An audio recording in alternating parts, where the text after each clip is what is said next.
The doctor is in. The recent news of actor Dustin Diamond's unexpected passing shines a light on how we can all cope with unexpected grief or loss.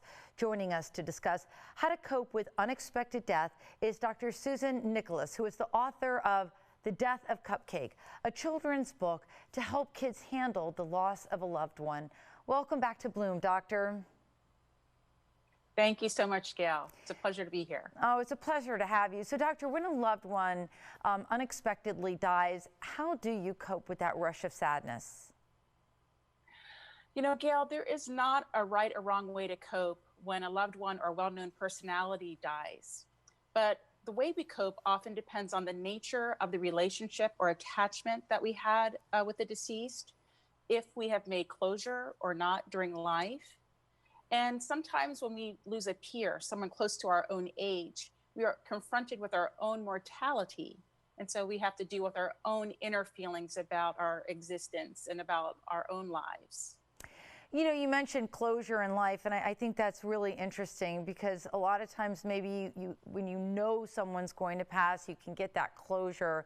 But if you don't get the closure in the present life, what do you do when your loved one passes away and you feel like there was so much that was unsaid, or you wish you hadn't done this or done that? That's an excellent question. And I think most of us are confronted in that way. Even if there's been a prolonged illness, the time of separation or transition or death, if you will, is often sudden. We don't quite know exactly when that's going to happen. And I say in those moments, remember the deceased honestly. Sometimes we didn't have always an easy relationship. So acknowledge their shortcomings as well as their strengths and triumphs.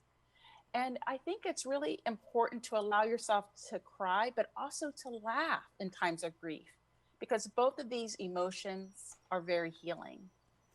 And Doctor, I mean, do you need to put really a timeline on your healing? I mean, can you take it in stages? I would imagine for some people, it just hits so fast and so hard, you're not really ready to cope right away.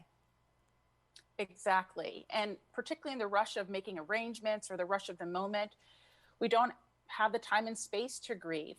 And grieving, it doesn't have a prescribed time or way or place. It happens when it does. So I say allow yourself the space and time to grieve to completion. Yeah. You know, many times we grieve simply because we have loved. It's also some argue that it's the energetic or physiological attachments we have to a person. Again, we may feel that we have not made closure, that things were not said, or all things weren't said. And I think it's a combination of all these things that have us grieving for any amounts of time and space. It can be now, it can be a year from now, it can be during birthdays, anniversaries, things that remind us, smells, foods. It can be any number of things that trigger us to remember the deceased. And we must know in those moments to allow us time, the space and time to grieve. There's no right or wrong. And if you don't take time to grieve and really acknowledge what's going on, you might turn to some unhealthy habits. Talk to me a little bit about that. Sure. So there are some, I guess, avoidance behaviors when it comes to grieving. Sometimes there's regret and fear around loss, sometimes confusion, but there are also healthy and natural processes. And it's really a healthy process to allow yourself to feel.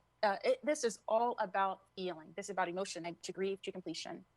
I really advocate spending time in nature, exercising, go for a long walk. These go a long way in healing what ails the heart and soul.